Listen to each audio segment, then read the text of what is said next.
দুরূদ পড়লে কমপক্ষে 15টা ফজিলত আছে দুরূদ পাঠের। আমি একটা একটা করে বলছি আমার ভাইরা।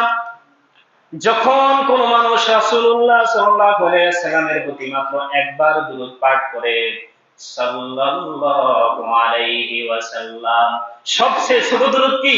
সাল্লাল্লাহু আলাইহি ওয়াসাল্লাম। একদম সংক্ষেপ, যেই দুরূদটা সকলের মুখস্থ আছে এবং রাসূলুল্লাহর নাম যতবার শুনে ততবার রাসূলুল্লাহর উপর দুরূদ পাঠ করে, কি বলে? সাল্লাল্লাহু আলাইহি ওয়াসাল্লাম বলে। কোন ব্যক্তি যদি একবার মাত্র বলে সাল্লাল্লাহু আলাইহি ওয়াসাল্লাম, বলে আল্লাহ তাআলা ওই ব্যক্তির 10টা গুনাহ সাথে সাথে maaf করে দেয়। সুবহানাল্লাহ।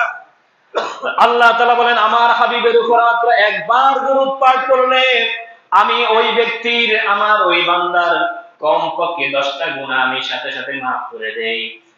এবং কোন ব্যক্তি যদি রাসূলের উপর একবার দুরূদ পাঠ করে, রাসূলুল্লাহ সাল্লাল্লাহু আলাইহি ওয়াসাল্লামের উপর দুরূদ পাঠ করার বদৌলতে, দুরূদ পাঠ করার বিনিময়ে আল্লাহ তাআলা তার আমলনামায় 10টি নেকি লিখে দেন। বলেন সুবহানাল্লাহ। বলেন কোনটা আমাদের দরকার নাই?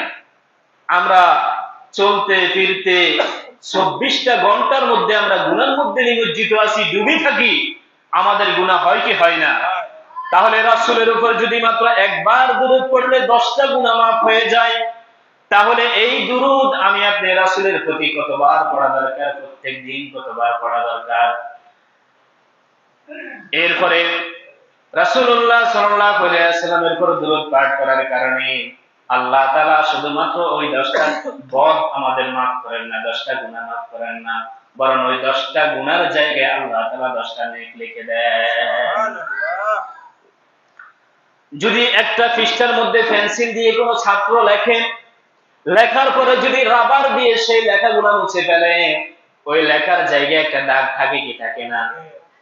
আল্লাহ তাআলা যখন ফেরেশতারা আমার আপনার 10টা নেক এরকম গুনাহ মুছে দেয়, তখন ফেরেশতারা আল্লাহ তাআলাকে বলে, আল্লাহ গুনার জায়গাগুলো তো মুছছি ঠিকই, কিন্তু প্রমাণ হিসেবে দাগ এখনো দেখা যায়।